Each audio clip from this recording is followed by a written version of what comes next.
Ladies and gentlemen, we come to the close of this series. In this series, we've been answering the question, what is the single most greatest test for a life of impact? How can you know that your life is on course in terms of purpose and in terms of impact? What did we say the answer is? The answer is your heart will tell you. I'm telling you, it is your heart that will tell you. It is not the projections, the targets that you've achieved, the numbers. Of course, there's a place for numbers and there's a place for metrics. There's a place for tangible and physical things to see. But at the end of the day, was it worth it? You will know if it was worth it, if you are effective, if you're on point, if you're on course, if you're on purpose. You will know by the feedback that comes from your heart. And so the question we've been discussing over the past 3 episodes, today is the 3rd, is how do we get there? How do we get to the place where our heart can be able to resonate that, yes, this is it, this is my purpose, this is my impact, and I'm happy about it. Let's see one more way that can happen in this episode, even as we close the series. Stay tuned.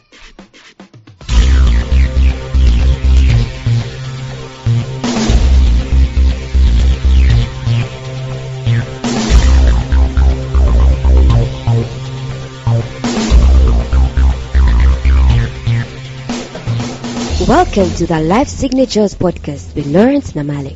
Lawrence is a life coach, author, and keynote speaker who loves to tackle different topics on purpose, productivity, and resilience. His mission in life is to awaken all your boundless possibilities available in you. Life Signatures podcast is dedicated to bring to reality every single person who knows that deep down in their gut, there's got to be more to life than this. And now, here is your host, Lawrence Namale.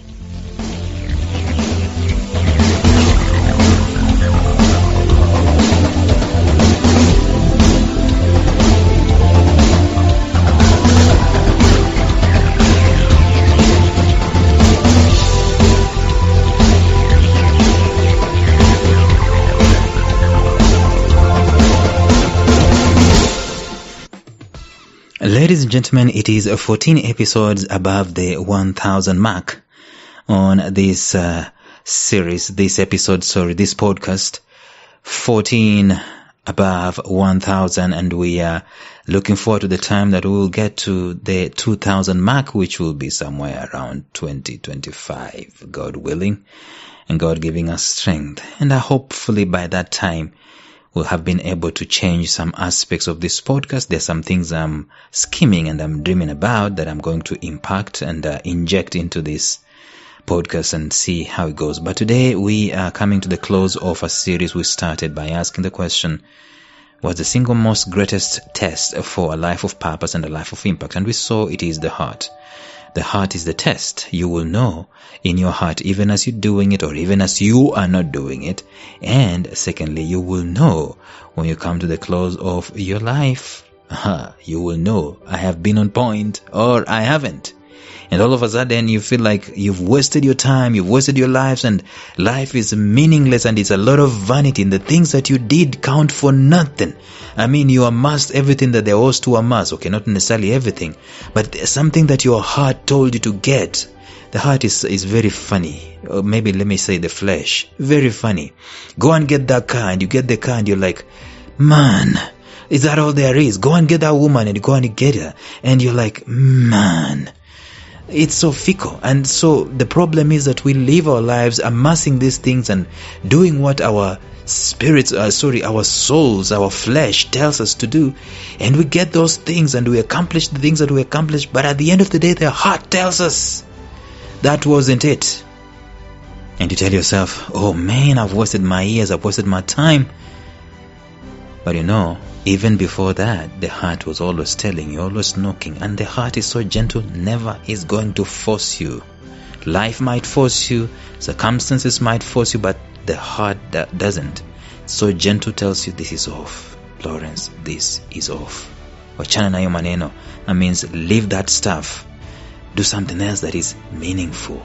The heart will always put you on the path of purpose, always want to take you on the path of purpose, always course corrects you. Whenever you go wrong, it will tell you this is wrong, or this is right, or you're getting warmer, keep going. Sometimes it's silent, and when you do something, it responds and tells you this is it. You will know from the heart. Now, how do you prepare the heart? How do you prepare yourself so well that the heart will emphatically say, yes, that's your purpose, and yes, that's your impact, keep at it, or at the end of the day, you did it. Number one, what did we say? We say that all you've got to do is to know what to do in the first place. The human being has very many opportunities to do anything. That's why Christians all over the place will be telling you, oh, I can do all things through Christ who strengthens me. I can do this, I can do that. Listen, that's not the point in that scripture. The point in that scripture was the guy can abase, or he can do life without having much, and he can do life with having abundance. It wasn't that he can become a doctor, a teacher, an engineer, and all that stuff. And by the way, for technically, God can empower you to do all that stuff. But why would he have 7 billion people on the face of the earth? Why would you do all that stuff? One person, and he has the rest of the 7 billion people. Every person has been uniquely equipped to do stuff that they have the capacity and the passion for it. That's what we need to find out. What can we do? What must we do? We need to find out what that is first. That is what we say, number one. After finding out what to do it. Simple, direct, to the point. In other words, the self-awareness. What you're supposed to do, self-awareness. Number two, authenticity. Do it. But today, number three, even as we close this, I love it. Even as we close this episode today, number three, what do? You finish it. Be a finisher. This world is full of people who start, and I have friends, by the way, let me tell you, I have friends. When you are in their presence, they want to start this, they want to start that. And they actually do start. It's so pathetic. It's like someone takes you to a place, right, where they're serving cookies. And these cookies are in a cookie jar. And each and every one of those cookies has been beaten in to some degree. You don't get a whole cookie. People have started stuff and they haven't finished. And they are jumping to the next, and then to the next, and then to the next.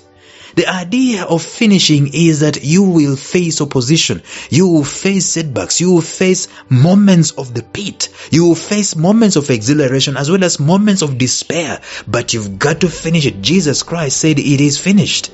Remember, he was in the Garden of Gethsemane saying, God, I wish this thing could not be that I should do it. If there was a way that I can circumnavigate this, help me. But let your will be done. That's what he was saying initially. But we remember the man right now because he finished what he was supposed to do. He knew what you were supposed to do. Remember that? He knew what you're supposed to do. Number two, he did it. And number three, he finished it. Let me tell you something. This world of ours, if you can be a finisher, even on a daily basis, if you can just draw a line every single day, take a blank sheet of paper and say, today I'm going to finish these 5 things. And I've talked about this in a series before. I'm going to finish these 5 things. And you become a finisher. You are much more a person of impact and a person of purpose than someone who is just starting. Be a finisher. Be a finisher and finish what you started. By the way, in fact, this is how it's supposed to be. Start what's worth doing, and start what's worth finishing, and then finish what you started. That's just about it. And we can close the chapter and go back home. That's it. Be a finisher. Don't be a guy who starts this. It's okay to wait and be slow. But once you've put your hand on the plow and say, this is it, finish it, my friend. Finish it. Be a finisher. If you found out what your purpose is, and probably down the road it's not even paying you, please make sure you keep doing it, because there is no substitute to your purpose. The other day I posted something that has resonated very well with very many people on social media. It was a quote by a friend of mine that I follow. He's called Billy Cox. What did Billy Cox say? Billy Cox says it takes the average person 10 years of hard work to become an instant overnight success. That's it. It takes time.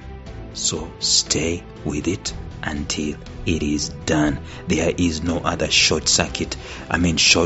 Don't wait and say, okay, money is not in this thing. Don't do it for money. Do it for value, for impact, for contribution, and make sure you finished it. Why would you finish your purpose? Well, chances are that you could be derailed. Chances are that there could be an overwhelm. Chances are that you could even rebel and walk away from it altogether. There are numerous examples of this. Finishing is actually one of the most important aspects of purpose. It is the most important. And I have this firm belief that people who have discovered their purpose, their reason for being, and what matters to them, they kind of are invincible. In other words, death stays away from them until they have done that which they are supposed to do. Why do I say that? Because I believe it is the divine who has started it in the first place, and the divine is interested in you finishing what you started. So finish it. We come to the close of this episode and this series. In tomorrow's episode, we are going to start another series yet again. We're going to be talking about the scientific proof of purpose pursuit, that it results into genius. Until then, bye-bye.